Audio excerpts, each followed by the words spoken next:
علی زەیدی ئەمریکا پشتیوانیەکە بەڵام مەرجیش هەیە مەسەن بۆ نمونە من پشتیوانیەکەم بە مەرجانە بتوانیت ئەو هێزە چەکداریانە چەکەی بتوانی مەسەلەن زمینەکانی هەتا گەندەڵی بە بڕای من شکلێکە تەنها بۆ ئەوەی کە حکومەت نەوێک مەقبولەتی شعبیە بێم حکومەتە لاوازە پشتیوانەکەی کێ پشتیوانەکەی بەرەی تەنسیقیە ئێرانە ئەم ئەوێت بە جۆرێک شعبیەتێکی جەماوەری بۆ پیا بکەن کە با بڵین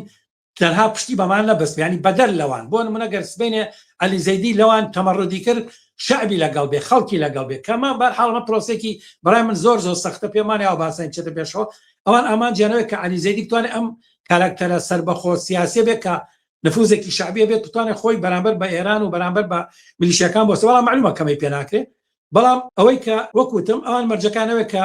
ئەبێت محدود دابنێ بۆ میلیشیانەوە ئەمە پرۆسەیەکە علی زەیدی من پێم وایە ناچارە کە زۆر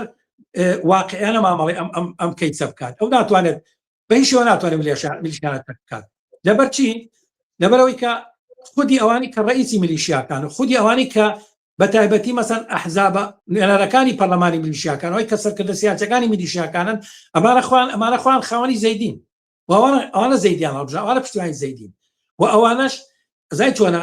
ئامادەن بە بڕای من لە پرۆسەیەکی سیاسی نەرمە ئامادەن